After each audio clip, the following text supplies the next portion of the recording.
A paz de Cristo, o amor de Maria, povo de Deus. Hoje eu tenho a notícia maravilhosa para dar para todos vocês que querem aprofundar a sua fé, querem crescer na sua maturidade espiritual, principalmente hoje com relação aos mandamentos de Deus, né? Esse vídeo vai ser postado fora do tempo, em todos os dias você vai poder ver, mas aqui foi consequência, foi o fruto do rosário que foi rezado na Quaresma, falando sobre os mandamentos, fazendo exame de consciência, e muitas pessoas desejosas de amar a Deus, de deixar a vida de pecado, querem aprender mais, querem conhecer. E gente, eu estou feliz demais de receber aqui no nosso quartel-general, aqui no nosso Instituto Hesed, o nosso queridíssimo Padre Christian Shankar. Seja muito bem-vindo, Padre. Muito obrigado, irmão. Saudar aí você que está conosco. Espero que seja aí um bate-papo esclarecedor e, acima disso, abençoado. O irmão disse, vale a pena aqui voltar. Ficamos muito gratos a Deus e felizes porque todas essas perguntas e tantas outras que nós já fomos respondendo durante o rosário foi fruto de um momento de oração. As pessoas que querem uma amizade profunda com Deus estão nesse caminho verdadeiro de santidade, esta luta contra o pecado, ficaram com algumas dúvidas e nós estamos aqui para ajudá-las. Já digo desde o início, a minha área não é a área moral, eu não sou moralista, o que sei foi aquilo que estudei no meu período de formação, os cursos de atualização do clero que fazemos e principalmente o estudo do catecismo. Mas muitas coisas, certamente, nós podemos ajudar você a ser aí cada vez mais amigo de Deus, com mais clareza, rompendo com o pecado. Amém, Jesus. Que alegria, que bênção. Eu queria pedir já ao Padre Christian que a gente pedisse o Espírito Santo, né? Você está sedento de conhecer mais a palavra de Deus, o ensinamento da Santa Mãe Igreja. Peça junto conosco agora que venha o Espírito Santo em nosso auxílio. Como Jesus disse, Ele que nos recordará todas as coisas, nos ensinará todas as coisas, que com muita humildade peçamos esse Espírito Santo para que Ele venha em nosso auxílio nesse momento. É verdade, eu já atendi alguns casais, até o que o senhor disse foi em ressonância, alguns problemas que nós já enfrentamos, quando a gente fala, olha, isso aqui não deve ser assim. Ah, mas eu acho que não é assim. Eu penso que não é assim. A minha saída é sempre essa. Falei, olha, então vamos fazer o seguinte, volte semana que vem e durante esta semana peça ao Espírito Santo que Ele te convença da verdade. Não é aquilo que eu estou falando, aquilo que eu acho. Padre, o que o senhor acha? Não, o que eu acho menos importa. O que a igreja me diz? Qual é a doutrina da igreja? E a de hoje, nunca enfrentei problemas quanto a isso. O casal, ele sai um pouco revoltado, ele volta dócil, ele volta já aberto à graça, porque quem nos convence é o Espírito Santo. Então, vamos entregar ao Senhor este nosso momento, pedindo a Ele que Ele nos convença da verdade. E acima disso, que Deus nos ajude com a sua graça a buscarmos cada vez mais a santidade. Não fique pensando que você será santo e que você vai conseguir cumprir os mandamentos apenas com a sua força, apenas com a sua vontade, apenas com o seu querer. É sobretudo graça de Deus. É um lançar-se confiantemente nos braços da misericórdia do Pai. Então vamos entregar este momento. Deus eterno e todo-poderoso, nós os louvamos, exaltamos e bendizemos por esta oportunidade de aprendizado, de reflexão. Ajuda-nos, Senhor, a experimentar o Teu amor, a Tua misericórdia, a liberdade que Jesus Cristo nos trouxe na plenitude do tempo. Que o Espírito Santo nos convença daquilo que é bom para nós. Que nós tenhamos clareza entre aquilo que é virtude e aquilo que é vício. Aquilo que agrega, aquilo que destrói, aquilo que converte e aquilo que perverte. Ilumina, Senhor, a nossa inteligência, a nossa vontade, o nosso querer, para que a nossa vida seja cada vez mais plasmada pela Tua palavra na prática dos Teus ensinamentos. Dai-nos o Teu Espírito Santo e que Ele nos leve a viver a verdade do Teu Filho. Que assim seja. Amém. Amém, Jesus.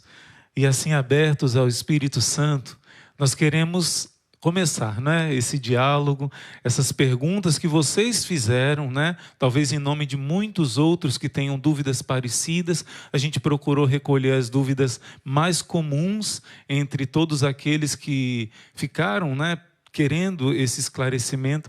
E eu já queria começar perguntando ao Padre Christian, porque às vezes parece que é um monte de não, não é? Não pode isso, não pode isso, não pode aquilo, o que pode, o que não pode. Padre, o que a igreja nos fala sobre essa questão do poder ou não poder? O que é o mais importante primeiro? Qual é a essência de tudo isso, do que os mandamentos nos conduzem?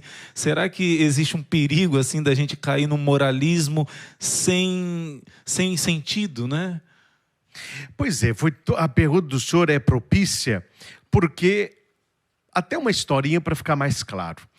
Conta-se que uma mulher foi numa oficina com o marido e o carro estava com um barulho no motor. Um barulho, parece um ferro batendo no outro. E a mulher então saiu do carro, o marido também, né, abriu lá o motor e o cara que ia arrumar disse assim: atenção, ô homem, liga o carro para mim aí. Aí o marido entrou no carro e ligou. Aí começou um barulho de ferro. Tá, tá, tá, tá, tá. E o cara lá olhando, a mulher perguntou assim: não será falta de óleo, não? Foi uma pergunta. O cara disse para o marido: pela pergunta da sua mulher, ela não entende nada de motor. Ou seja, ela tinha um questionamento? Tinha. Mas era um questionamento de alguém que não entendia o funcionamento do motor. Então, para nós entendermos e para evitarmos perguntas do tipo é ou não é, pode ou não pode, vou ou fico, é preciso entender o fundamento dos 10 mandamentos, chamado das 10 palavras. Hoje, né, no dia que nós estamos gravando aqui, do que nós rezamos o Rosário da Madrugada, eu insisti várias vezes com os fiéis: você precisa ter em casa o catecismo da igreja. Você precisa estudar o catecismo da igreja, não é? Porque aqui é a nossa fé. Então, respondendo aquilo que o irmão pergunta, eu marquei aqui poucas coisas, mas eu faço questão de ler para você o parágrafo 2052, 2052. Olha como que a igreja abre para nós os 10 mandamentos. Está escrito assim: mestre, que devo fazer de bom para ter a vida eterna? É a pergunta daquele jovem rico, né? Ao jovem que ele fez esta pergunta, Jesus responde primeiro, invocando a necessidade de reconhecer Deus como o único bom. Jesus não diz para ele: faça isso, não. Deus é o único bom. Como o bem por excelência e como fonte de todo o bem. Depois Jesus diz: se queres entrar para a vida, guarda os mandamentos. E ele cita ao seu interlocutor os preceitos que se referem ao amor ao próximo. Não matarás, não adulterarás, não roubarás, não levantarás falso testemunho, honra pai e mãe. Finalmente, Jesus resume esses mandamentos de maneira positiva: amarás o teu próximo como a ti mesmo. Mateus 19, 16 a 19. Então, primeira coisa que o catecismo quer nos ensinar: para que nós sejamos bons, nós temos que ter experiência do sumo bem, aquele que é o bom por excelência, que é Deus. Porque quando você ama a sua mãe, e sua mãe fala assim: olha, você vai sair hoje com seus amigos, não beba, se você beber um pouco, não dirija, não faça isso. Ou seja, esses nãos que a mãe está colocando para o filho não são proibições, são gestos de amor, são conselhos de cuidado. E por que a mãe disse vários nãos? Para que ele tenha vida, para que ele não morra. Lá no livro do Gênesis, quando Deus ele cria o homem e a mulher e os coloca lá no Éden, Deus deu para Adão um mandamento só. E se você ler, você vai ver que o mandamento é esse. Qual é o mandamento, padre? Não morra. Ou seja, Deus lhe deu vida e falou: olha, se você pode fazer o que você quiser, mas se você comer desse fruto proibido, você vai morrer. Deus falava com ele, não morra. Então o não comer não era uma proibição, era preservando Adão da morte. É assim que nós olhamos para os 10 mandamentos. Por que Deus nos coloca mandamentos, decálogo? É para que nós tenhamos vida. E esta vida plena, ela vem com Jesus Cristo. No parágrafo 2057, o catecismo diz: as 10 palavras indicam as condições de uma vida liberta da escravidão do pecado. O decálogo é um caminho de vida. Então não é para você ficar preso naquilo que não pode. Ah, isso pode ou isso não pode. Não, o decálogo é um caminho de vida. E aqui, por último, qual é o pano de fundo dos 10 mandamentos? É a libertação do povo escravo no Egito. Tirar o povo do Egito foi fácil, mas tirar o Egito de dentro do povo não foi fácil. Quer dizer, Deus tirou o povo do Egito em poucos dias, mas para tirar o Egito deles demorou 40 anos. E por que Deus vai entregar para Moisés o decálogo? Para que aquele povo livre da sua escravidão corpórea fosse também livre na sua espiritualidade, livre no seu interior. Então, quando eu consigo, atenção, eu sou casado, eu olho para outra mulher e eu digo, não, eu sou livre. Quando eu olho alguma coisa que eu podia roubar e eu não pego, eu digo não, eu sou livre perante aquilo. Quando eu tenho algo para falar mal de alguém e eu mantenho o silêncio, eu digo não a isso, eu estou livre da minha língua. Então esse é o contexto dos mandamentos. Quando diz não a isso, você não está negando algo. Você está falando não para aquilo, sim para você e mostrando a Deus a sua verdadeira liberdade. Então é muito mais este contexto do que ficar nesse casuísmo. Ô padre, pode ou não pode? Vou ou fico? Então é muito importante você que vai adquirir o catecismo, eu não vou falar tudo agora, nós não temos tempo para isso, mas leia, grife, circule. Ô padre, e as minhas dúvidas? Leve para o seu padre lá. Seu padre, certamente, todo padre é expert no catecismo da igreja. Nós estudamos isso aqui anos. Está no parágrafo 2052 até o 2074. É a introdução dos 10 mandamentos. E eu estava conversando com o irmão antes de entrarmos aqui. Aqui está escrito, olha que interessante. É o 2062. Os mandamentos propriamente ditos vêm em segundo lugar. Oi, padre, segundo lugar, e o que vem em primeiro lugar? O parágrafo de cima responde, a experiência da misericórdia de Deus que liberta. Então é muito cru, é muito assim, fraco eu falar para alguém assim, você não pode cometer adultério, você não pode roubar, você não pode beber, você não pode tomar pílula, você não pode fazer isso. Se a pessoa não tem a experiência da misericórdia de Deus que liberta, ela vai ver a teologia da igreja como negativa. Ah, não pode isso, não posso aquilo, não posso aquilo. Mas quando você faz a experiência da misericórdia de Deus, um Deus que nos libertou no Antigo Testamento, um Deus que nos salvou do alto da cruz, aí você vê que aquela misericórdia me liberta. E eu quero ser livre nesta misericórdia. Aí eu começo a dizer não. Não porque é proibido, porque não me convém, porque isso me torna escravo. Jesus me libertou, eu não quero me escravizar através do pecado. A pessoa que tem experiência do amor de Deus, da misericórdia de Deus, ela consegue olhar para os mandamentos com outro olhar. Aí já não mais cabe aquilo, não é, posso ou não posso, mas é sempre aquilo que me afasta de Deus, aquilo que tira a santidade de Deus da minha vida, aquilo que pode atrapalhar a minha amizade com o Senhor, eu vou dizer não. Aí sim, você pode entrar nos mandamentos como um caminho de santidade, uma busca também de perfeição. Eita, gente, que palavra maravilhosa, né?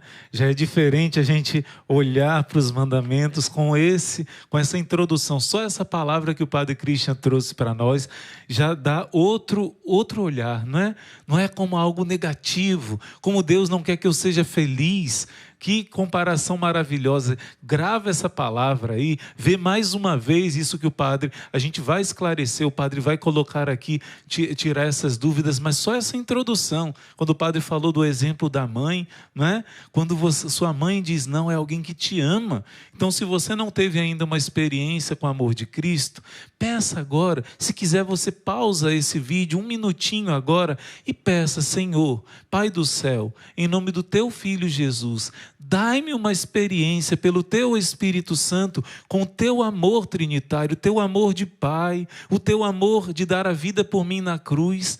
Porque quando a gente tem essa experiência de que é um Deus apaixonado, diga quando você foi apaixonado por alguém. Ou claro, você que é casado tem que ser ainda apaixonado pelo seu esposo, sua esposa. Quando a gente ama, a gente quer fazer tudo que o outro quer, não é? Então o nosso movimento do coração é: nossa, eu amo tanto essa pessoa, eu quero fazer tudo aquilo para agradar, para deixar ela feliz, e isso vai me deixar feliz. Esse olhar inicial já muda muita coisa, faz cair por terra muita pessoa que às vezes está armada, está com medo de Deus ser aquele que castra minha liberdade, minha felicidade. Não, o Senhor nos ama e cada não que Ele dá é para um sim. Eu gosto muito daquela figurinha que roda muito na internet, né, do ursinho, a criança com o ursinho na mão e Jesus dizendo: me entrega, né? Por amor, Ele pede que entregue aquilo a Ele. Nosso pai, nossa mãe, quando pede que a gente renuncie a algo, é sempre por um bem muito maior. E Jesus está com um ursão de pelúcia gigante, né?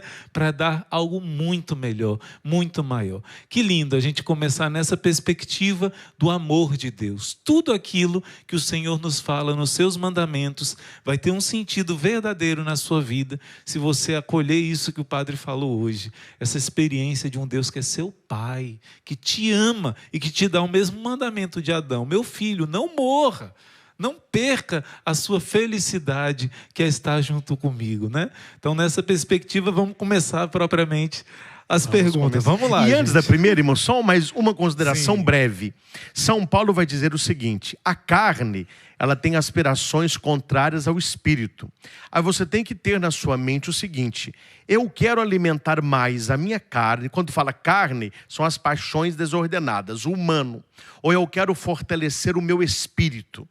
Porque Jesus disse: orai e vigiai, para não cairdes em tentação. Nós somos tentados, porque o espírito está pronto, olha que bonito, mas a carne é fraca. O espírito está pronto, mas a carne nunca será forte. Qual é o problema de muitos cristãos, de muitos católicos, que entram aí nesse parafuso do pecado, se é, se não é? Preste atenção, porque elas estão querendo saciar a carne, tentando ter uma vida espiritual. Aí as coisas, como que você consegue estar... Eu gosto muito desses exemplos que ilustram bem. Coloque um pé numa canoa e outro pé na terra, o dia que você for pescar, e não decida aonde você vai ficar. Se você vai ficar na canoa ou na terra, fique com os dois pés. Qual que é o final da história? Você vai cair. Quer dizer, tem gente que não decide. A pessoa quer estar no barco de Cristo ou na terra dos desejos. Ela fica com um pé lá, o outro cá. Aí começam aquelas dúvidas: ah, mas isso para mim não é pecado. Ah, isso para mim não me afasta de Deus. Mas a questão aqui não é o que é para você. É aquilo que o Senhor disse que é para Ele. E nós somos submissos à sua vontade. O catecismo diz que os 10 mandamentos, eles são obrigatórios a todos nós. Aqui, ó, é o 20:72. Visto que exprimem os deveres fundamentais do homem para com Deus e para com o próximo, os 10 mandamentos revelam em seu conteúdo primordial obrigações graves. São essencialmente imutáveis, ou seja, não mudam. Eu já escutei isso, irmão. Ah, padre, mas deu esses mandamentos para Moisés lá, o negócio está valendo até hoje. O mundo mudou tanto, os mandamentos não mudam. A igreja fala, os mandamentos são imutáveis. Os 10 mandamentos estão gravados por Deus no coração do ser humano. Aquelas pedras que Moisés recebeu, os 10 mandamentos, é uma prefiguração da verdadeira pedra, onde o mandamento seria talhado, que é no meu e no seu coração. É por isso que Ezequiel vai dizer, ó, esse mandamento está lá do outro lado do mar, não, para que você diga, não, mas como que eu vou cumprir isso? Como que eu vou lá? Não, ele está inscrito no nosso coração. E por último, irmão, não esqueça isso. De tudo que nós vamos falar aqui, é uma das coisas mais importantes. Deus não nos pede o que Ele não nos capacita para dar. Se o Senhor está nos pedindo uma vida mais santa, e se o Senhor entregou esses mandamentos, Ele sabe que com a graça dEle, nós damos conta. Nós damos conta. Tantos santos deram, eles deram conta ontem, e nós somos chamados a dar conta também hoje. Então, muito mais do que duvidar da sua vontade e perseverança, acredite mais na graça de Deus, que nos haverá de santificar, sobretudo pelo sacramento da penitência. Então, vamos lá, né, padre? E o que eu entendi hoje no Rosário, o tema do exame de consciência foi o 6º mandamento, né? Sim. O 6º mandamento, não pecar contra a castidade. E é justo que tenham muitas dúvidas nesse assunto, porque, de fato, Nossa Senhora, quando aparece em Fátima, ela falou para Jacinta, a pequenina Jacinta, que é o pecado que mais tem levado as almas à perdição. Exatamente. E isso é importante a gente conhecer mesmo, porque realmente essa área da castidade é a área que vai gerar a família, é a área que vai gerar a vida. E uma pessoa vai ser bem estruturada, vai ter um caminho muito melhor pavimentado para o seu caminho de virtude, de ser um bom cidadão. Se tudo aquilo na família começou bem, tudo aquilo vai ser facilitado de terminar bem. E hoje, quanta destruição, porque meu povo se perde por falta de conhecimento, está lá em Oséias 4, né? E graças a Deus tem suscitado bons sacerdotes maravilhosos, que têm sido esses Esdras, né? Trazendo luz, trazendo fortalecimento para um povo que tem sede de conhecer a palavra, de amar a palavra de Deus. Então vamos concretamente... É interessante, irmão, que hoje foram 2 mandamentos, foi o 5º e o 6º. O 5º também. O 5º foi o não matar e o 6º sobre o adultério. Sobre o 5º, ninguém perguntou nada. Todo mundo entendeu que o não matar está muito claro. Mas quando entrou na questão do relacionamento, da sexualidade, aí a enxurrada de perguntas chegaram. Uma vez uma pessoa disse isso. É porque matar... Não é todo mundo que mata alguém, né? Então, para ir para o inferno, matar é mais difícil. Mas pecar contra a castidade, eu acho que é difícil alguém que não tenha pecado, né?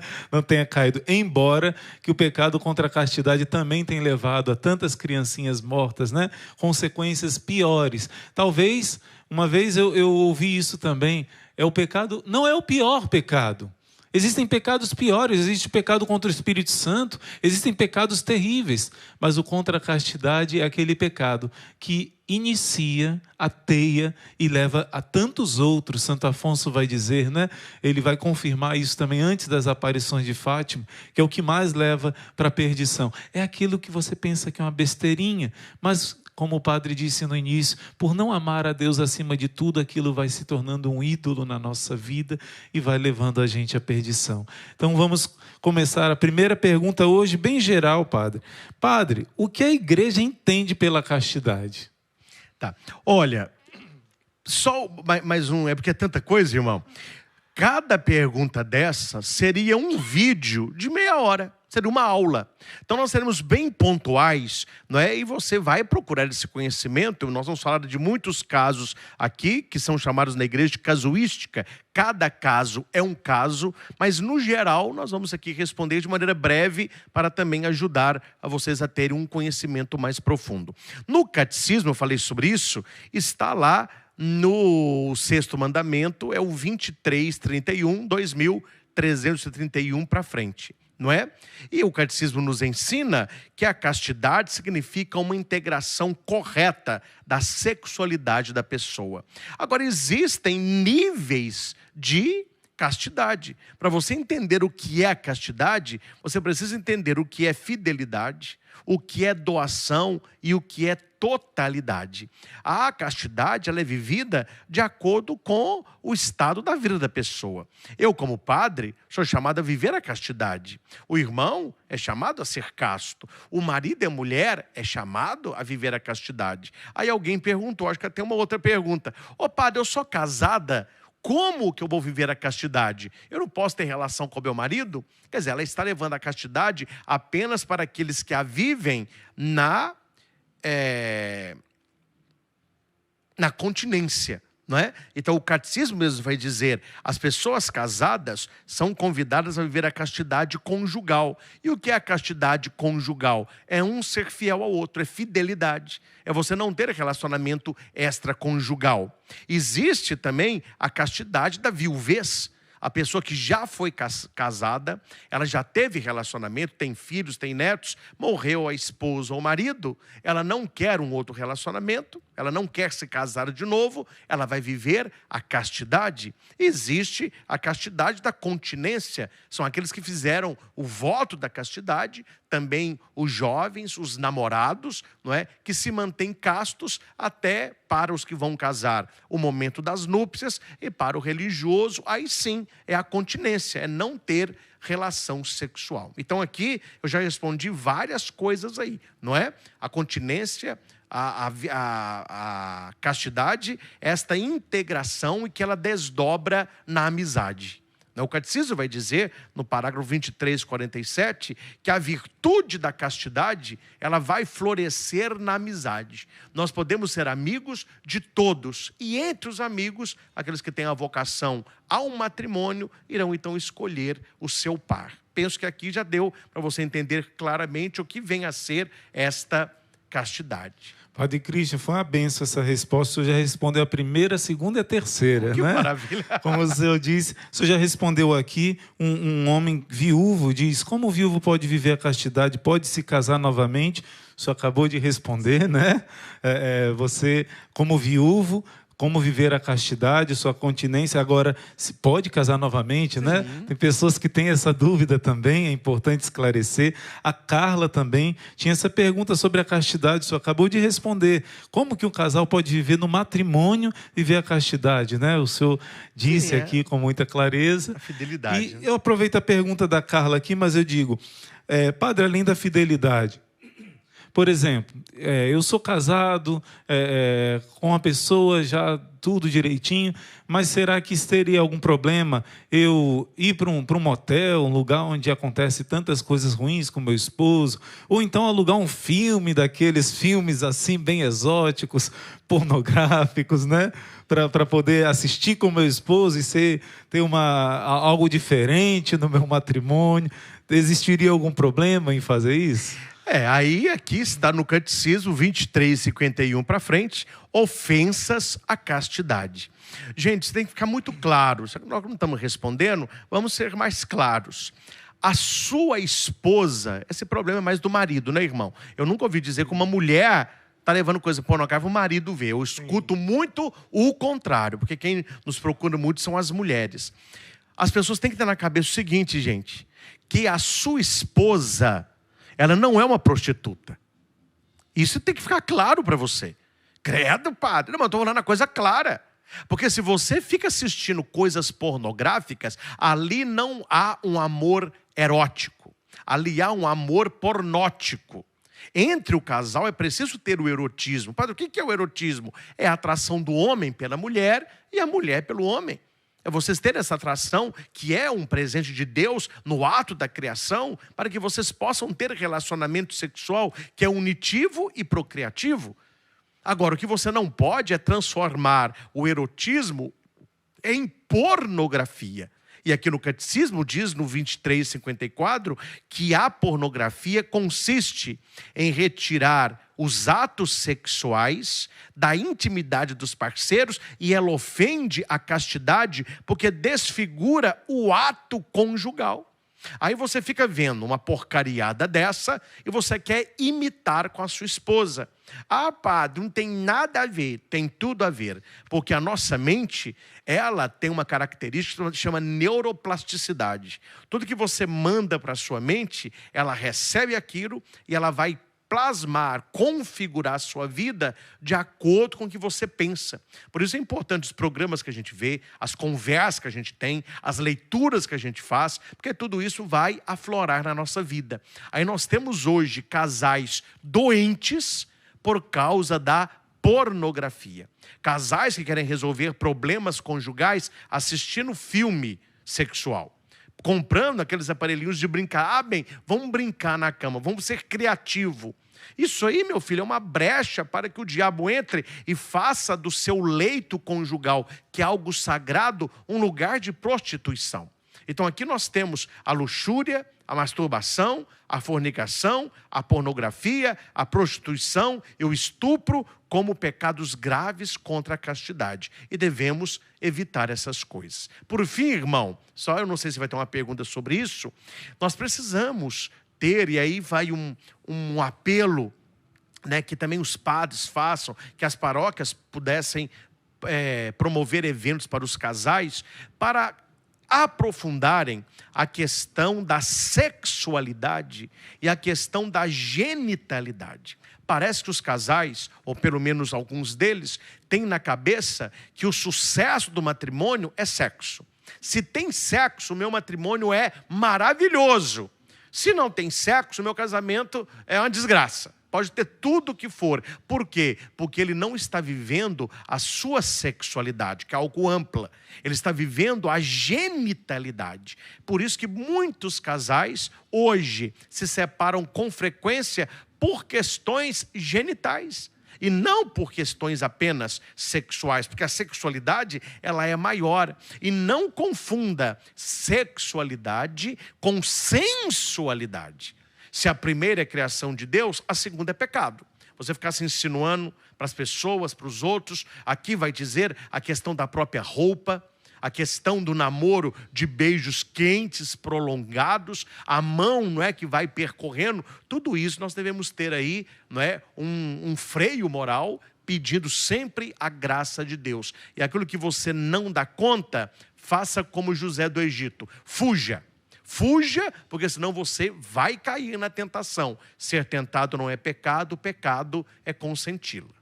O senhor falando aqui, eu lembrei, padre, eu costumo dizer, uma vez eu ouvi uma pessoa falando isso, uma jovem que fazia a consagração à Nossa Senhora, dizia, eu devo me encantar, ficar encantadora para o meu esposo, e não sedutora, porque se você fica sedutora com as suas vestes para o seu esposo, você vai ficar para todos os outros também. Mas se você ficar bela, se cuidar, encantadora, aquilo ali vai chamar a atenção do seu esposo e ele vai valorizar aquilo que é realmente digno de ser valorizado, né? Então isso que o padre falou também tem muito a ver com o sexto mandamento, né? Esse cuidado no vestir, esse se cuidar, assim, se valorizar. Mas aquela história que costumam dizer, né? O Dunga da Canção Nova que diz muito isso, carne de primeira não costuma ficar exposta, né? Exatamente. Carne de segunda, de terceira fica exposta. Carne de primeira fica guardadinha, porque tem valor, é preciosa, né? Olha, padre, o senhor, de certo modo, já respondeu também uma próxima pergunta que fala se é possível pecar contra a castidade apenas com os pensamentos. Está perguntando aqui. E como saber se isso deixou de ser uma tentação e passou a ser um pecado? O senhor já começou a falar de o cuidado, né, do cérebro, daquilo que entra e fica. Porque depois que entra, aquilo perturba, né? Aquilo fica difícil da gente lutar quando a gente deixa os nossos olhos olharem para tudo, principalmente nessa geração de internet. Então, como discernir a diferença da tentação para aquilo que já passou a ser pecado contra a castidade? No pensamento, não é que Sim, ele perguntou. no pensamento. Olha, o catecismo é muito bem feito. E sempre que tem um mandamento, ele coloca a origem do mandamento em Êxodo e aquilo que Jesus acrescentou, explicou e aprofundou deste mandamento. Aqui no sexto mandamento, em Êxodo 20, 14, está: não cometa adultério. Ou seja, não tenha relação com uma mulher se você é comprometido, é casado. Jesus, ele vai além. Eu, porém, vos digo, aquele que olha para uma mulher com um desejo libidinoso, já cometeu adultério com ela no seu coração. Então, para Jesus, vale muito mais o que acontece dentro de você do que fora. Jesus vai dizer, o que torna o homem impuro não é o que entra, É o que sai dele, é o que sai do coração. Então, quando é que o seu pensamento se torna pecado contra o sexto mandamento? Quando ele não observa a obra bela por ser bela, mas quando ele tem desejo sexual. Uma coisa é você olhar, porque os nossos olhos, não vamos mentir aqui não, viu? O ser humano, ele gosta do belo.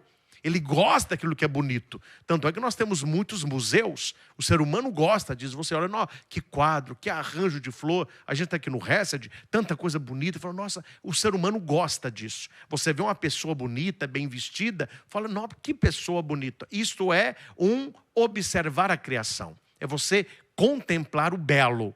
Outra coisa, que é o pecado, aí ele disse, do pensamento, é você ficar alimentando no seu pensamento pensamentos pornográficos. Pensamentos não de sexualidade, mas de sensualidade, de erotismo. Aí tem muitos homens que hoje, infelizmente, a sociedade está formando homens assim. Você vê uma pessoa bonita, aqui vocês me desculpem a expressão, mas para ficar mais clara. Hoje em dia a maioria dos homens não falam assim, nossa, que mulher bela. Hoje eles falam gostosa. E a palavra gostosa, ela entrou aonde? Aquilo que eu vejo que é gostoso é porque eu quero me alimentar, eu quero comer. Então aí sim está o pecado contra o sexto mandamento. Eu olho uma pessoa bela, a mulher contempla um belo rapaz, o homem vê uma mulher bonita, o que ele pensa? Nossa, que a gente podia transar. Estou falando um negócio rasgado, porque é assim que funciona. Isto sim é um pecado contra o sexto mandamento. Você não precisa nem ter o ato com ela. Você já cometeu adultério no seu coração. Então aqui, né, respondendo a pergunta mais resumidamente, o pensamento, gente, a gente não controla, mas a gente alimenta. Aquilo que você não alimenta, enfraquece. Guarde isso. Aquilo que você não alimenta vai enfraquecer dentro de você. Tem até uma parábola, né? De um jovem que queria ser monge, ele tinha muitos pensamentos ruins, ele ficava com tanto pensamento na cabeça, aí ele procurou o prior e falou com o prior, olha, eu estou tendo uma provação aqui no mosteiro, tem tanta coisa ruim na minha cabeça, eu estou estudando, estou lendo, eu fico pensando até coisas imorais, será que eu posso ser monge, eu tenho que sair? O prior disse assim, olha meu filho, dentro de você tem 2 lobos, tem o lobo bom e o lobo mau. E os 2 brigam dia e noite. O lobo bom são as virtudes. O lobo mau são os vícios. E os seus maus pensamentos estão no lobo mau. Aí o prior ficou calado. E o jovem perguntou, qual dos 2 vai vencer então? O prior respondeu, aquele que você alimentar mais. Então não fique preso nos pensamentos negativos e talvez imorais, mas alimente-se de coisas boas. Enche a sua vida daquilo que Deus tem para você. Existe uma boa literatura, existem coisas que nos acrescentam. Quanto mais você alimentar o lobo bom, o lobo mau ele vai morrer de inanição. É assim que a gente vence os maus pensamentos, alimentando-se de coisas boas e que nos indicam o caminho do céu. Gente, vai ficando bem simples de entender, não é? Com os exemplos que o Padre Christian vai trazendo para a gente, você vai entendendo com muita clareza, né? Eu pego carona, Padre, e esse cuidado com a internet, que foi o que o Padre disse no início, cuidado com os olhos, cuidado, gente, porque eles aproveitam da nossa fragilidade e vão apresentando coisas que a gente não procurou na internet. Então toma muito cuidado, seja muito cuidadoso, sempre chama o seu anjo da guarda para fazer alguma pesquisa, para ver as coisas, porque hoje é um grande perigo. Não, é só uma coisinha, e é uma bola de neve que pode alimentar esse lobo que quer te destruir, né? Então a 5ª pergunta, Padre, a masturbação é pecado, certo? Hoje no Santo Rosário recebemos uma pergunta assim, então a masturbação é pecado mortal, mas não é melhor do que estar vivendo na fornicação? Infelizmente ainda temos uma concepção errônea sobre o pecado contra a castidade. O senhor poderia explicar onde está o erro dessa afirmação? Pois é, isso é o que a igreja chama de mal menor, né? É um mal, mas é um mal menor. Mas por ser menor, ele não deixa de ser um mal. Olha, vamos esclarecer a coisa aqui, vamos falar uma coisa mais simples, gente. Porque seria muito simples eu responder assim, olha, A fornicação é pecado, a masturbação também é pecado, pecado de adultério também é pecado. Lê a próxima aí, irmão. Não ia ajudar a pessoa, mas preste atenção no que eu vou te dizer. É aquilo que eu aprendi no meu tempo de seminário, porque vamos falar as coisas, gente. A gente, né, o irmão, o padre, a gente não nasce consagrado, a gente nasce um neném, a gente vai se desenvolvendo. E o seminário, eu fico vendo o reitor, é um ofício na igreja louvável. Como que a igreja escolhe bons... Eu tive reitores que foram pais nossos, que quando a gente está no seminário, nós somos todos jovenzinhos lá. Raramente tem um seminarista homem, a maioria são jovens. E nesta idade da juventude, os hormônios estão doidos, e qualquer coisa a gente fica e é pensamento, e é nessa idade, se não fôssemos seminaristas, que era o namoro, as paqueras, as baladas. O que o reitor sempre nos disse? Não fiquem presos a masturbação. Vão atrás disso. O que está te levando à masturbação? E ele trabalhava muito isso. Tempo ocioso. A pessoa não gasta energia. Você pode direcionar toda essa energia que você tem para a masturbação, para o esporte, para o estudo, para um afeto ordenado nas amizades, a fuga daquilo que vai despertando, não é? Esse sentimento dentro de você. É claro que para certos adolescentes e jovens é impossível não ser viciado na masturbação. Por que é impossível? Só site pornográfico, só vídeo pornográfico, foto de mulheres nuas. Ó, meu filho, você é um homem. Você, né? A mulher também, isso vai despertar dentro de você. Então o principal é você fazer um mergulho dentro de si mesmo e perguntar assim: por que eu tenho buscado um prazer solitário? Por que a masturbação ela tem acrescentado tanto na minha vida a ponto de ficar um vício?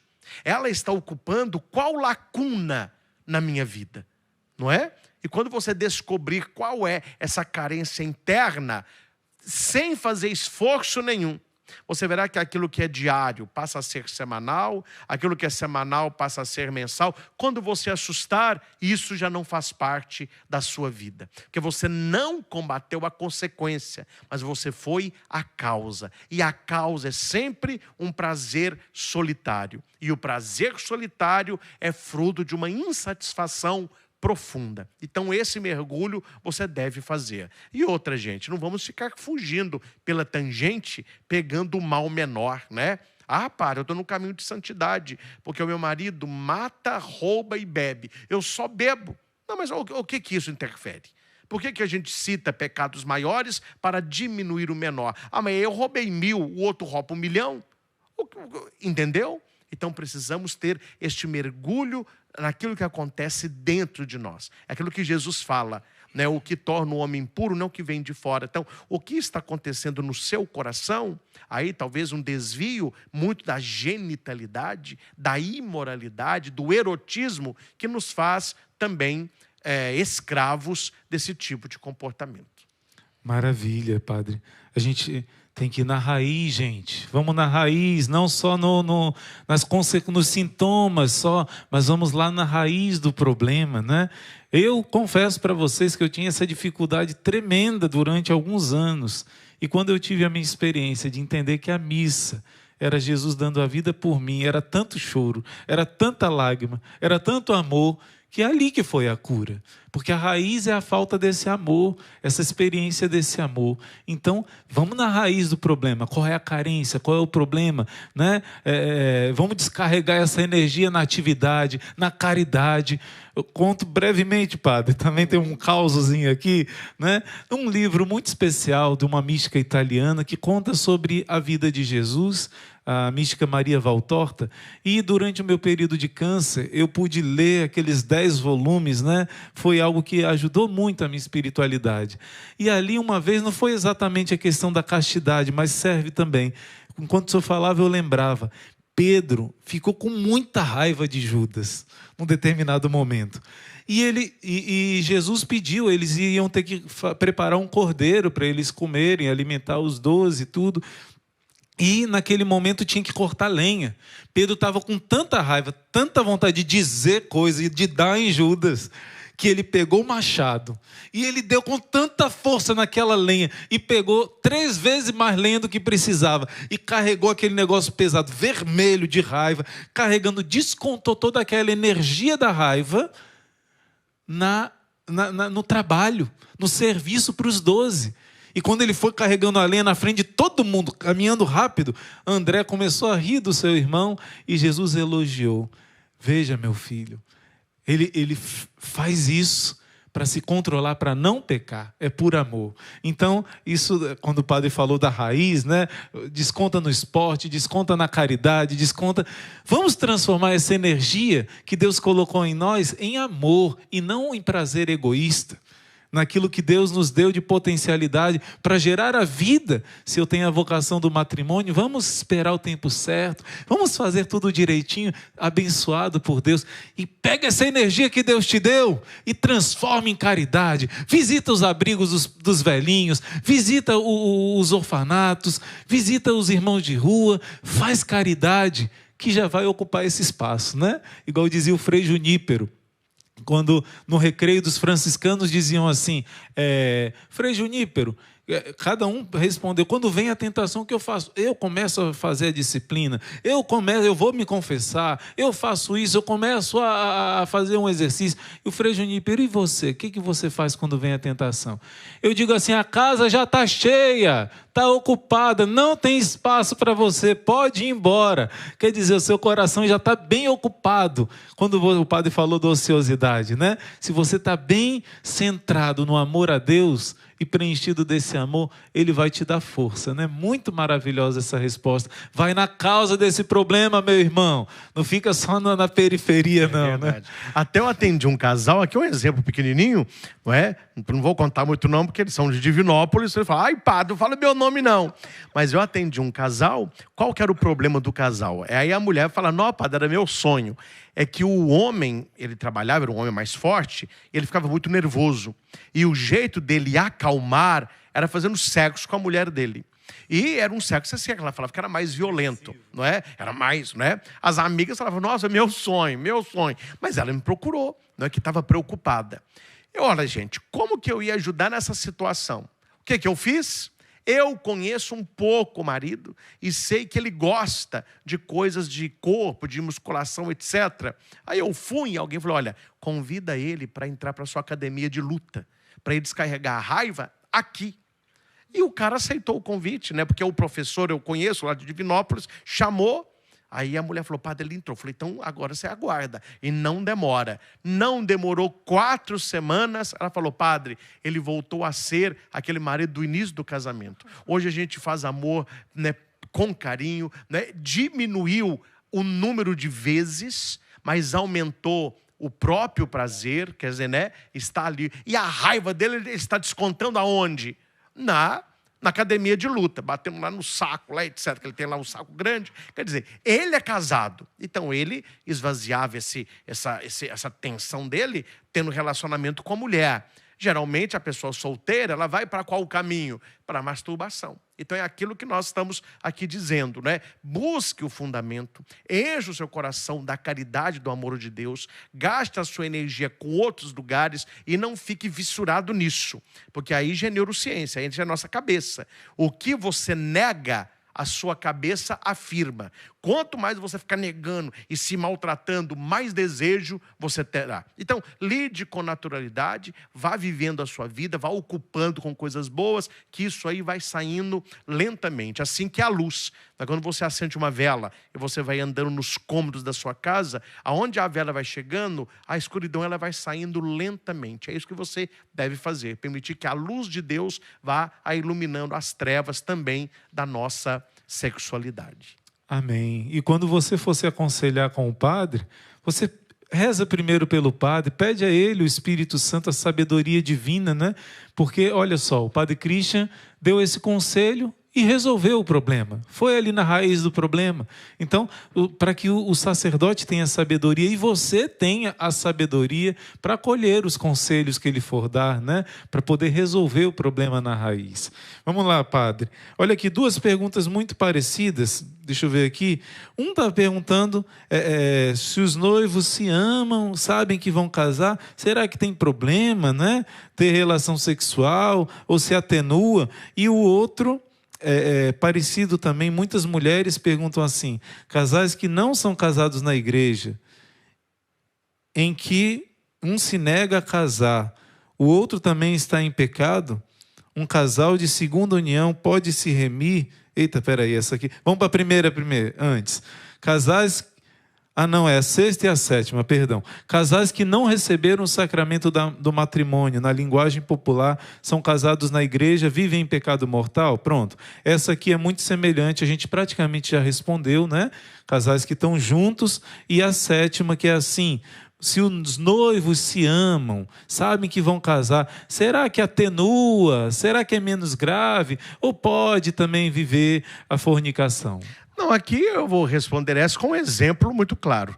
Havia um clube de tiro, onde o clube era todo de concreto e não tinha como pendurar aquele alvo. Então alguém ficava segurando o alvo e falou assim: olha, eu vou atirar, mas não preocupa não, porque eu vou atirar, mas se acertar no máximo, acerta na sua mão. E acertando na mão, não vai te matar. A minha pergunta é: quem ficaria ali segurando aquele alvo? Então não é porque no futuro vai contrair as núpcias, é que você irá preparar exatamente as suas núpcias com fornicação. Deveria ser o contrário. Já que nós vamos nos casar, já que está certo de nós sermos marido e mulher, vamos guardar a castidade para que seja um casamento santo, para que aquela noite seja uma noite especial, para que nós possamos nos entregar um ao outro sobre as bênçãos de Deus. Quer dizer, o pensamento, eu não entendo, deveria ser o contrário, não é? Se vai se casar mesmo, a castidade ela tem um outro valor. Ela é até muito mais gostosa de viver, aquela expectativa da chegada, né?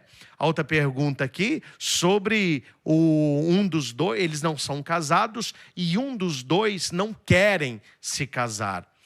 Então, uma boa notícia: procure a sua paróquia, procure o seu padre, porque existe o casamento de uma das partes.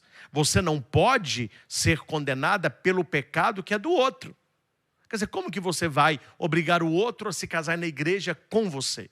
Mas se há a sua intenção, se vocês vivem realmente como marido e mulher, né, a lei natural ela precede a lei sacramental. Olha que bonito isso. A lei natural precede o sacramento. Então procure o padre, que há como no direito canônico resolver a sua situação. Seu marido nem precisa ficar sabendo, mas a bênção lhe será dada na intenção do seu coração. Pronto, vamos lá. Jesus, Maria e José. Estamos caminhando, povo de Deus. Está aqui. Pronto. Essa mentalidade contraceptiva, padre, é um grande mal do nosso tempo. Infelizmente, muitos veem a chegada da criança como um peso, um problema. Existem mulheres que sofrem com isso. Por exemplo, hoje a Camila nos perguntou: sou aberta à vida, mas meu esposo não. O que devo fazer? Estou em pecado? E a Silvia também: meu marido fez vasectomia. O pecado é pecado também meu por consentir? O que está feito, feito está. Agora, o importante aqui é no diálogo fecundo com seu marido, você ir construindo com ele o matrimônio que Deus espera de vocês. A questão está muito mais na intenção do que no fato em si. Muitos casos deste entram naquilo que nós chamamos de casuística. Cada casal é uma orientação. A mesma coisa que um casal me traz e outro casal traz, o primeiro talvez seria moralmente aceito, o segundo não. Mas é preciso, aí o catecismo está lá no 2373, o pessoal pergunta: seu padre, por que o senhor sabe o catecismo, esse tanto de número, e vai citando e vai abrindo? É porque no início da minha vida de padre, eu fui professor para os seminaristas de catecismo da igreja durante 5 anos. Então eu tive que estudar isso aqui de frente para trás, aí por isso, e me ajudou muito, porque a gente tem um certo domínio, né? Mas aqui no 2373 vai dizer, o filho é um dom. O filho é um dom. E nós estamos vivendo hoje, não estamos vivendo isso. Estamos vivendo hoje o filho como um direito. Eu tenho o direito de ter filho. Eu casei, eu tenho que ter filho. E aqui no 23:78 vai dizer que o filho não é algo que se quer, é algo que se recebe. É um dom. Então esse diálogo, gente, agora me desculpe o leite derramado, né? Mas o diálogo, nós vamos ter quantos filhos? Você é aberto à vida? Quantos filhos nós vamos ter? E isso não se faz depois do casamento. Isso se faz no tempo do namoro. Para saber se aquele é o homem que você quer como seu marido, se é a mãe dos seus filhos. Porque eu hoje tenho casais amigos que já me disseram em off: padre, se eu soubesse que seria assim, eu não teria casado. Mas aí já foi. Aí já foi. Então é necessário ver o filho como esse dom. O diálogo conjugal é muito importante. Algo que eu sugiro a você que quer ter um casamento diferenciado, procure aí na sua paróquia grupos de casais.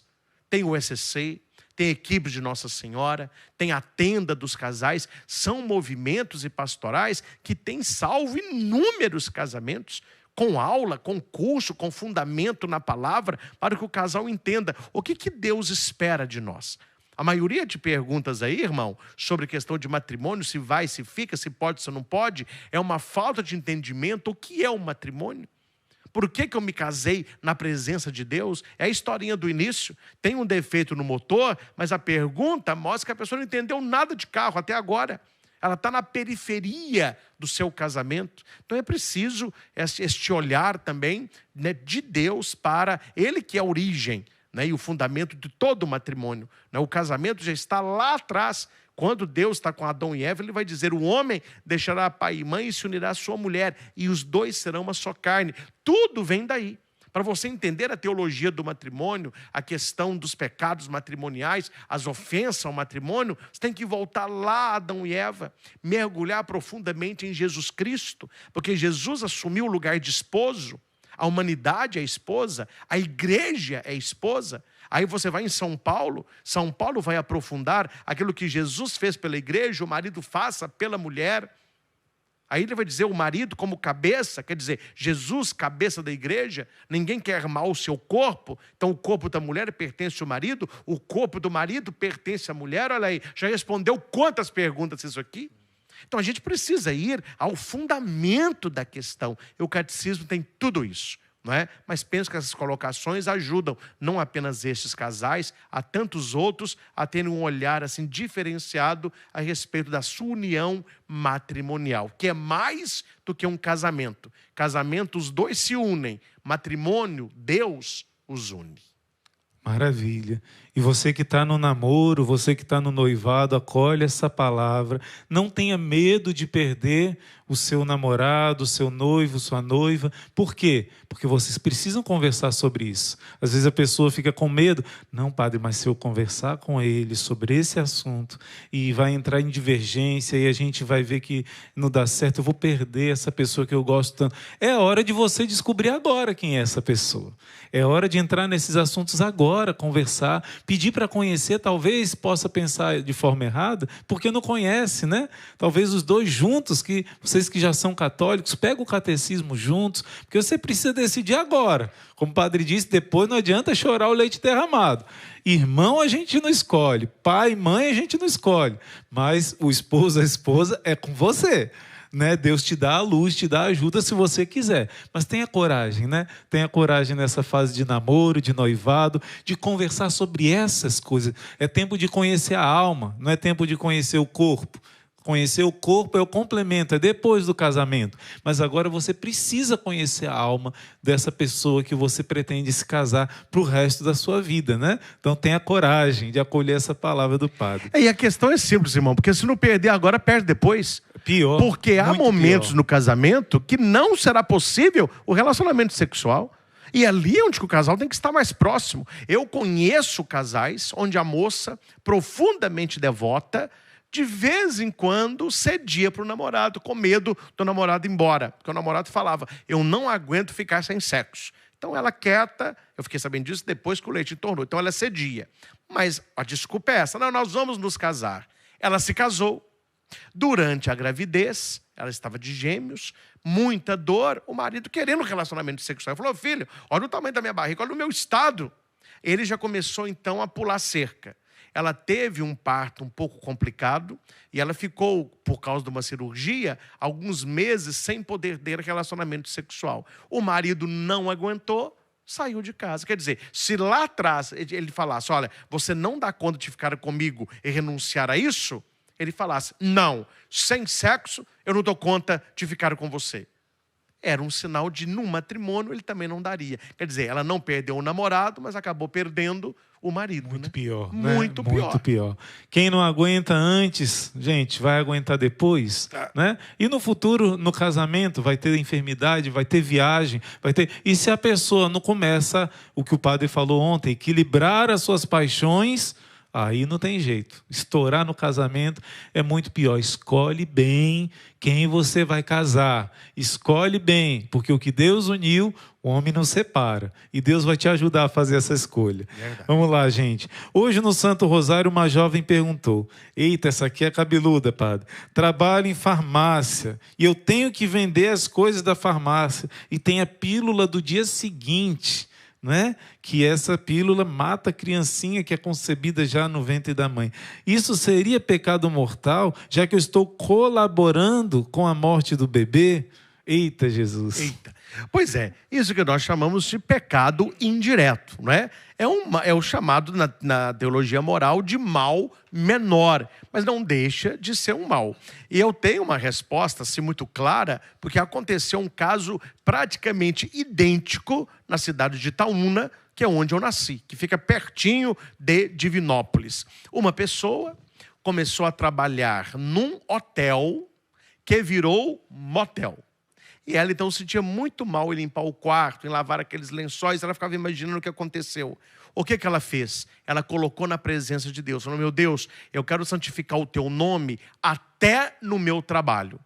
Num período de 3 dias, ela já estava trabalhando numa creche, cuidando de crianças e vendo nas crianças o filhinho que ela perdeu alguns anos atrás. Quer dizer, a resposta está aí. Se isso tem te afetado, e isso afeta, não é, o seu relacionamento com Deus, sabendo que aquilo será usado para um fim, não é, pecaminoso, que você coloque isso na presença de Deus e fale: Senhor, eu quero te santificar também com o meu trabalho. Também com o meu trabalho. E não é só o trabalho. Eu quero te santificar, Senhor, também com o meu esporte, também com o meu estudo. E Deus, Ele vai abrindo portas. Por que as pessoas não rezam assim? Porque muitas pessoas não confiam, né, que Deus provê e que Deus proverá. Lembra do Isaac? Isaac estava levando a lenha, o papai dele está igual ao seu caso, meu filho. Né? Se ficar, o bicho come, se correr, se ficar, come, se correr, ele pega, né? Papai, eu estou aqui com a lenha, estou vendo o fogo na sua mão. Onde que está o sacrifício? Onde que está a ovelhinha? É o seu caso. O que Abraão podia falar? Ele disse: meu filho, Deus proverá. E Deus proveu. Quer dizer, Ele vai prover na sua vida. Aquele que tem no coração uma ideia que ele quer santificar a Deus também no trabalho, você pode ter certeza, Deus abrirá portas que homem nenhum fechará para você. Entre ser santo e estar no seu trabalho, fique com a santidade, porque o trabalho é consequência sempre daquele que busca, em primeiro lugar, o reino dos céus. Pode ser visto por muitos essa questão como radicalismo, mas os santos foram radicais e por isso alcançaram o céu. Os santos são poucos, então viva como os poucos, se depois da morte você quiser estar também com os poucos. Eita maravilha, Senhor. Aqueles que têm fé de verdade, clamam ao Senhor e têm a vitória nas batalhas. Olha aí, o padre Christian traz sempre um exemplo e não tem como você não entender, né? Então vamos colocar em prática, porque Deus está sendo muito claro aqui, nos dando meios, nos dando força para a gente vencer. Cada um de nós tem suas batalhas e Deus tem já a vitória na mão. Vamos pedir que Ele aumente a nossa fé, porque a gente vai conseguir vencer, né? Estamos chegando no final, gente. Olha aqui, são muitas perguntas, mas está no finalzinho já. Padre, uma vez feita a laqueadura, o que fazer? Muitos se perguntam como reparar esse mal. Pois é, há algumas cirurgias que têm o reverso. Eu conheço, né? Eu estou citando exemplos porque a minha vida de padre é mexer com o povo. Um casal muito próximo, né? Não vou aqui dizer o nome, eles também não se importariam de dizer, mas são fundadores de comunidade, têm uma experiência profunda de Jesus Cristo. Na ignorância dele, ele fez. Quer dizer, tá bom esses filhos. Ele aprofundou na teologia do corpo de João Paulo II. Belíssima, né? Não, isso aí eu acho que é outro que todo mundo deveria ler. Fica a dica, né? Fica a dica. Teologia do corpo de João Paulo II, né? Quem sabe, irmão, aqui no resto não faz aí um período longo da teologia do corpo. Olha aí, tá ficando ficando a dica para nós ficando também. a dica, porque acho que todo casal deveria aprofundar nisso, né? Aí ele leu, entendeu, ele refez a cirurgia e veio uma menininha, né? Agora, a mulher tem que entender o seguinte, filha, não fique pegando para você aquilo que é decisão dele. Quer ter muito padre, mas ele fez, ele não quer refazer. Aí você começa a pegar no pé do marido, você tem que refazer, porque você tem pecado mortal. Daqui a pouco você perde o marido, não é? Então, reze. Nós temos que confiar no poder da oração. Aquilo que aquilo que está ao nosso alcance, aquilo que é possível, faça. Aquilo que é impossível para você, coloca para Deus. E aqui a questão da lactatura do seu marido é um detalhe. O importante é a experiência dele com o amor de Deus. Porque através da experiência é que ele verá aquilo que deveria ou não ser feito. Não é? Penso que, abrindo bem essa questão, você vai entender que a pessoa entendendo o fundamento do matrimônio, um casal aberto à vida, cada um na sua realidade, essas coisas vão se resolver quando nós fizermos essa experiência do amor de Deus, que também pela humanidade é um amor esponsal. Amém, Jesus. E a penúltima pergunta aqui, essa aqui também é algo delicado. A Leotina Maria perguntou: eu não sabia que a inseminação in vitro era pecado. Olha aqui, já antes de terminar a pergunta, que não é se é ou não pecado, muitos católicos não sabem que é pecado. A igreja, que é mãe e mestra, sabe que a gente não pode brincar com a vida. Uma vez eu vi uma pessoa que fez a consagração à Nossa Senhora e disse assim: irmão, minha filha nasceu, está aqui. E eu agradeço a Deus por ela. Foi inseminação, tá? Eu agradeço a Deus por ela. Deus seja louvado. Mas você ia agradecer muito mais se a mesma filha viesse por meio do seu joelho no chão, lágrimas, peregrinação, como foi tantos filhos na Bíblia, né? Como foi Isaac, pai de uma multidão, como foi Jacó, como foi tantos santos que nasceram Samuel. E mudaram o rumo da humanidade, porque foram fruto de oração.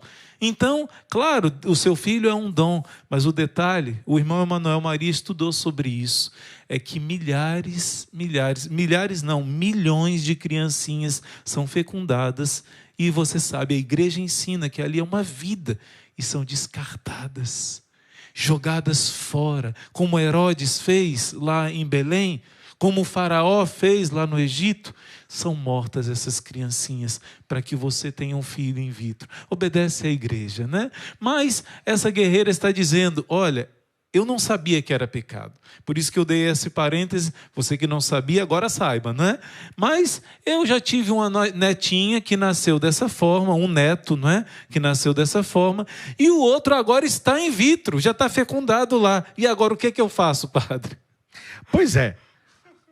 É o que eu falei, o que já está feito, feito está, não é? Não vai matar a criancinha. Se a vida vem, é bênção de Deus. Agora, para você entender, leia, gente. Nós precisamos ler, rezar. Anote aí essa questão da inseminação in vitro. A teologia moral tem uma lei que é o seguinte: o que ajuda é permitido, o que substitui é proibido. Então aqui fica muito claro. A medicina tem muita coisa que vai ajudar o casal. Não tem problema. Mas se substitui o ato sexual, aí é considerado imoral. E para você entender a questão do filho, leia no Catecismo do parágrafo 2373 ao 2379. Isso aqui, não é? Está mostrando, olha aqui, ó. O Evangelho mostra que a esterilidade física não é um mal absoluto. Os esposos que, depois de terem esgotado os recursos legítimos da medicina, sofrem de infertilidade, unem-se à cruz do Senhor, fonte de toda a fecundidade espiritual. Podem mostrar a sua generosidade adotando crianças desamparadas ou prestando reverentes serviços a favor do próximo. O catecismo tem todas as nossas respostas. Agora, qual é o problema? A pessoa, ela quer ter um filho, ela coloca na cabeça que é um direito e não é um dom, né? E o Papa foi muito, porque o pessoal é assim, né, irmão? Vamos falar uma coisa verdadeira aqui. As pessoas gostam quando ouvem o que querem. Quando elas ouvem o que elas não querem, elas não gostam mais. Então o Papa Francisco, para mudar, adoro o Papa Francisco, Papa fofinho, é um ursinho carinhoso, ele fala, que uma maravilha. Adoravam o Papa Francisco, até que no início do ano, o Papa puxou a orelha dos italianos sobre os casais que não querem ter filhos, mas estão adotando pet. Estão cuidando de cachorro como se fosse gente. O povo que amava o Papa odiou o Papa, mas detonaram o Papa Francisco na internet. E o Papa não está sendo nada mais do que fiel ao catecismo. Como que você vai igualar um casal que, eu tenho 3 filhos. Mas eu conheço um. Não, eu vou chamar os outros 2. Eu tenho 2 cachorros. Eu sou pai de pet, mãe de pet. Quer dizer, hoje o mundo vê isso com naturalidade. Mas aos olhos de Deus, meus irmãos, me desculpe, isso é uma aberração. Isso é algo que mostra como que o ser humano está desequilibrado. Como que ele está carente e saciando a sua carência num cachorrinho. Padre, o cachorrinho é muito mais fiel que um ser humano. Ele é muito mais amigo que um ser humano. Quer dizer, uma pessoa que diz isso, quanta experiência dolorosa essa pessoa tem? Quanto que ela se perdeu nas estradas da vida? Então, a inseminação in vitro, o problema é esse. É que ali eles vão fecundar vários e eles vão fazendo ali a colocação. Se vão morrendo e morrem todos, é o que chama de mal menor. Mas se acontece a fecundação, os outros, num período curto de tempo, eles são descartados, são julgados fora. E isso é uma vida, equivale a um aborto. É por isso que a inseminação in vitro, a igreja tem como um pecado grave. E a gente vai para a última pergunta já, que está muito bem colocada aqui. Acho que vai ajudar muito a cada um, a todos, né? Mas eu quero aproveitar, padre, com tantas essas perguntas. Nossa, eu já fiz laqueadura, já fiz vasectomia, eu já está in vitro, né? Claro que você não vai descartar a vida, como o padre disse, é como matar a criancinha, né? Já cometeu o erro. E agora, o que fazer? Enquanto eu li aqui, eu me recordava de que a minha mãe, né, ela mesmo tendo conhecimento, foi um erro até mais grave, porque tinha conhecimento, era catequista, professora de religião, e depois do 4º filho, com a insistência do médico, ela fez a laqueadura. Depois se arrependeu, dizia que era errado o que ela fez, né, e tudo, mas ela tinha um desejo de amar a Deus, de reparar todos os pecados dela, e sem ela planejar, Deus fez acontecer uma situação muito delicada de uma criança que foi abandonada, que a mãe não queria de jeito nenhum. Então, hoje é meu irmão, né, que foi adotado. E meu pai sempre quis adotar uma criança, minha mãe nunca quis. E foi minha mãe que ficou sensibilizada com aquela criança rejeitada, que sentiu aquele amor que gerou no coração, né? E consultou todos lá dentro de casa, os meus 3 outros irmãos, o meu pai, todos concordaram e fomos lá todos juntos, a criança praticamente recém-nascida, poucos dias, a gente foi lá e é o meu irmão que está conosco até hoje, meu afilhado também de batismo. Então, por que eu digo isso?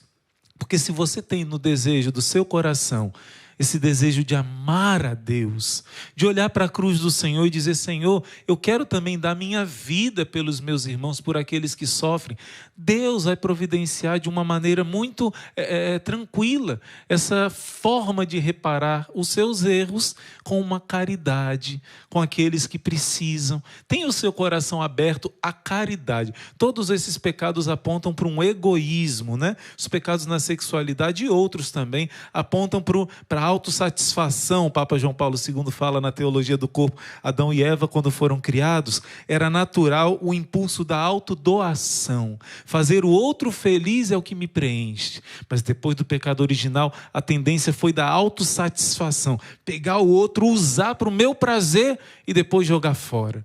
Essa foi a inclinação que o pecado original deixou em nós. Busca essa inclinação de dar sua vida, de servir, de sacrificar pelo bem dos homens, né, dos corpos e das almas, pela salvação dos seus irmãos.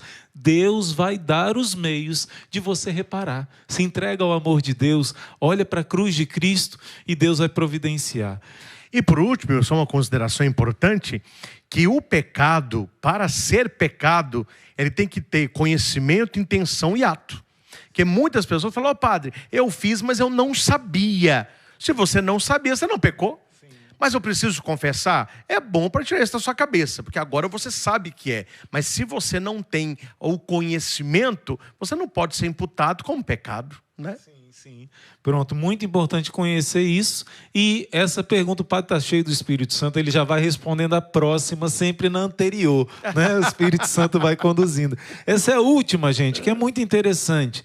Diz assim, padre, muitos sentem vergonha de confessar os pecados contra a castidade.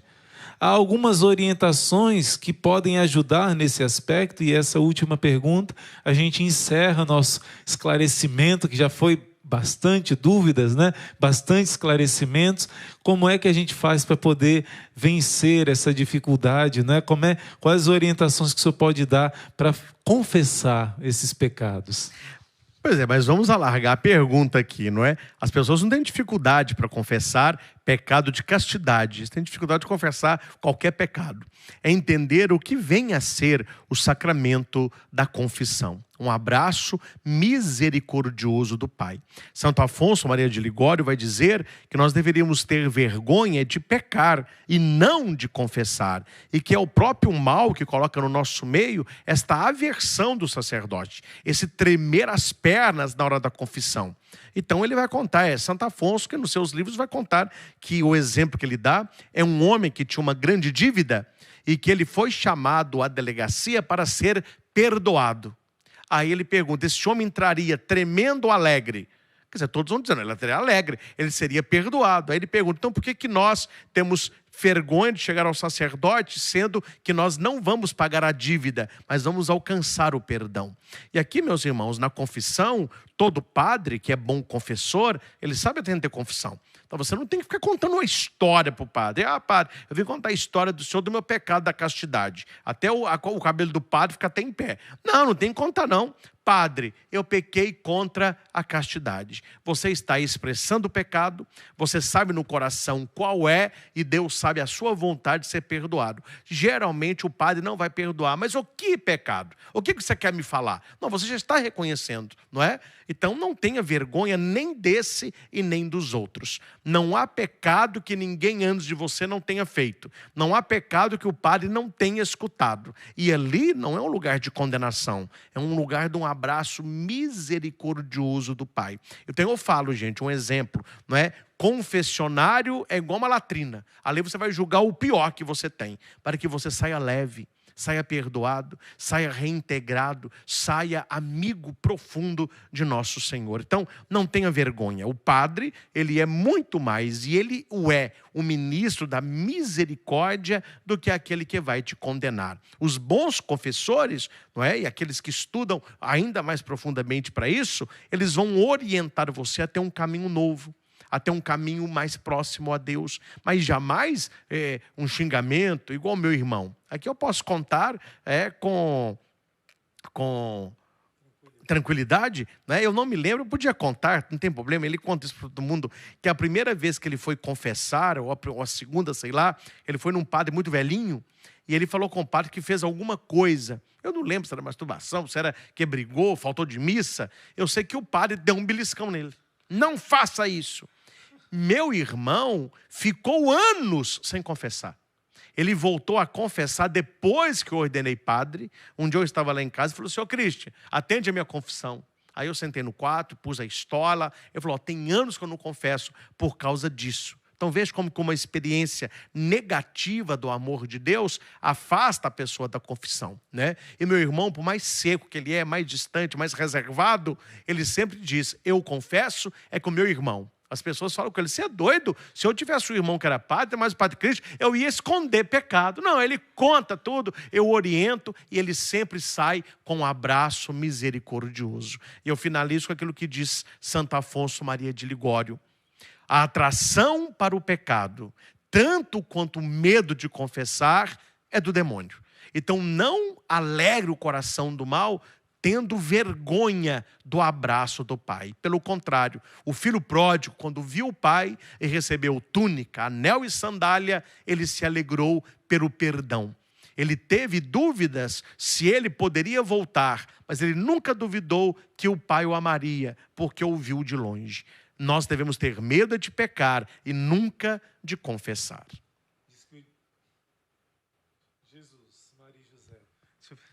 Diz que o diabo tira, né? Tira vergonha quando a gente vai pecar e coloca de novo quando a gente vai confessar, né? Então, olha só, gente, é o único tribunal onde você vai se acusar, onde você vai ser declarado culpado e depois você vai receber o veredito. Está livre, está inocentado, você não vai pagar nada. Você é inocente pelo sangue daquele que pagou no seu lugar. Tem essa experiência. Quem vai para o confessionário de coração aberto tem essa experiência de sair leve, quase voando. Se você não fez ainda, são milhares que têm tido essa experiência no exército de São Miguel, rezando conosco há anos sem confessar, e entrega todo esse peso ali nas chagas de Jesus através do sacerdote. Que felicidade, né? Pessoas que são curadas emocionalmente, psicologicamente, fisicamente no sacramento da confissão. Que bom terminar com essa palavra de misericórdia. É o Pai de misericórdia que está te convidando a você receber esse abraço que vai transformar a sua vida, especialmente nesse período mais propício, que é para você experimentar a morte e ressurreição do Senhor na sua vida, experimentar uma alegria que você nunca experimentou, se preparando bem para que Cristo ressuscite na sua história. Então queria pedir ao Padre Cristo e agradecer primeiro, né? Até o microfone dele eu peguei, agradecer esse momento maravilhoso de graça, de alegria, de formação. Compartilha com tantas pessoas que você conhece que têm dúvidas nessa área, né? O 6º mandamento. Compartilha com os seus irmãos, deixa o seu like também, para que muitos possam conhecer melhor a palavra de Deus. Se o meu povo se perde por falta de conhecimento, o meu povo cresce no amor, cresce na salvação por causa do conhecimento do meu amor. O Senhor diz a você e aos seus irmãos que você vai compartilhar esse vídeo. Então eu queria pedir ao Padre que desse, né? Se quiser dar uma palavra final e essa bênção final, que a gente termine selado com a bênção de Cristo sacerdote, que nos dá força. Sem Ele, sem a união com Ele, não conseguimos nem dar um passo nessa questão da castidade, em todas as outras. Sem a graça de Deus, que Deus dá aos humildes, não conseguimos nada. Mas com a bênção de Cristo, nós somos mais que vencedores. E por último fica aquela historinha, né? Que eu não sei se eu já contei aqui, mas vale a pena relembrar, de uma criança que perguntou para o pai dele qual o tamanho da misericórdia de Deus. Papai, qual o tamanho da misericórdia de Deus? Qual o tamanho de Deus? Aí o pai falou assim para uma criança, tá bom, meu filho, olha lá no alto, o que você está vendo lá? É um avião. Que tamanho que é aquele avião? O menininho fez assim no céu, ó. Assim, papai, ó. Tá bom. No domingo o pai leva o filho no aeroporto. Aí aquele avião estava no pátio, um Boeing enorme. Meu filho, qual o tamanho desse avião? Não, papai, é desse tamanho, ó. Aí o pai diz, está vendo, meu filho? O tamanho de Deus, da sua misericórdia, depende da distância que estamos dele. Se nós estamos longe de Deus, Deus é pequenininho e a misericórdia dele também. Mas se você está perto de Deus, você vê que o nosso Deus é grande e maior ainda é a sua misericórdia. Qual a distância que você está de Deus? Qual o tamanho de Deus na sua vida? Qual o tamanho da misericórdia de Deus na sua vida? E aqui nós tomamos posse da palavra, e da palavra de Paulo. Onde abundou o pecado, superabundou a graça de Deus. Os grandes santos da igreja foram grandes pecadores, mas não perderam a luta, não perderam as oportunidades de Deus para uma reconstrução da sua própria vida. Aqui fica um dever de casa. Quem sabe você não fará a leitura de um livro até fino, Livrai-nos da perfeição. Eu não sei se é livrai-me ou livrai-nos da perfeição. Porque muitos abandonam o caminho de santidade, que confundem com perfeição. A pessoa confessa, passa pouco tempo, ela volta para confessar, sofrendo. Ah, padre, eu pequei de novo. Não, vou te dar o perdão. Passa um mês e vem ela de novo. Eu pequei de novo. Falei, filha, você está sofrendo porque você está achando que você é pecadora, porque você peca. Não, você peca porque você é pecadora. Você não vai conseguir ser perfeita nunca. Perfeição, a teologia nos ensina, é atributo de Deus. Deus é o ser perfeito. Mas a perfeição não exclui uma busca de santidade. É a diferença que a Bíblia faz entre pecador e ímpio. O ímpio, ele peca, ele gosta de pecar, ele leva outros a pecarem, ele não se arrepende, não quer se converter. O pecador, pelo contrário, ele não quer pecar. Se ele peca, é por fraqueza. Se ele peca, é por falta de vigilância. Se ele peca, é porque não alcançou ainda aquilo que Deus tem para ele. Mas ele não desiste, ele está a caminho. E isso é ser santo. Ser santo não é não pecar. Ser santo é ter uma amizade profunda de Deus para que aquilo que eu não consigo com as minhas próprias obras, Ele me acrescente com a sua graça. Então não queira ser uma pessoa perfeita, mas queira ser uma pessoa santa. Então procure ler, livrai-me da perfeição, para que você entenda que Deus não te quer perfeito, que nós estamos por ser feitos. Eu não sou um padre perfeito, eu estou sendo feito todos os dias pela misericórdia do Senhor. Mas nesta olaria de Deus, onde Ele vai trabalhando a argila da minha vida, Ele vai me fazendo para que eu me torne cada vez mais imagem e semelhança de Deus. Aquele evangelho tão bonito de Lázaro, vem para fora. Isso acontece no dia da nossa confissão. Quando você está ali confessando com o Padre, Jesus pega você de dentro do túmulo do pecado e Ele te puxa. E Ele está disposto a rolar a pedra quantas vezes forem necessárias. E termino com uma expressão tão bonita de um padre que confessava toda semana as irmãs. E uma lavadeira lá do convento perguntou à irmã, "Ô irmã, o padre vem cá toda semana, a senhora não cansa de confessar, não?" A irmã respondeu, "Sabe por que eu não canso de me confessar? Porque eu tenho um Deus que não me cansa de me perdoar." Então saiba, Deus jamais se cansará de perdoar você. E só existe um pecado que não tem perdão, o pecado contra o Espírito Santo. E que pecado que é este? É você negar voluntariamente a graça de Deus. Então que o Senhor nos abençoe, que o Senhor nos ajude a colocar em prática a sua palavra, a obedecer os seus mandamentos, para que, por mais difícil que seja, nós possamos demonstrar ao Jesus que nós o amamos. Assim Jesus disse, aquele que me ama, guardará a minha palavra. Aquele que me ama, cumprirá os mandamentos. Vale a pena, por mais difícil que seja, amar o Senhor, cumprindo os seus mandamentos. Agradeço também o seu carinho, a sua presença. Espero ter ajudado um pouquinho nessa sua caminhada rumo à santidade. Não desista, o caminho é difícil mesmo. Jesus carregando a cruz, Ele caiu 3 vezes, imagina nós. O importante não é quantas vezes você cai, é quantas vezes você está se levantando, assumindo a sua cruz com os olhos fixos em Jesus. Que por intercessão da Virgem Santíssima e de São José, desça sobre a sua casa, a sua vida, a bênção de Deus Todo-Poderoso, que é Pai e Filho e Espírito Santo. Amém. Amém. Deus abençoe, povo de Deus, e até nosso próximo encontro, se Deus quiser. Nos encontramos toda noite no Terço do Combate, 7 horas da noite, toda madrugada durante a quaresma, 4 horas, mas depois da quaresma, 5 horas da manhã, uma multidão rezando junto o Santo Rosário, e vamos em rumo da vitória. Até o nosso próximo encontro, se Deus quiser.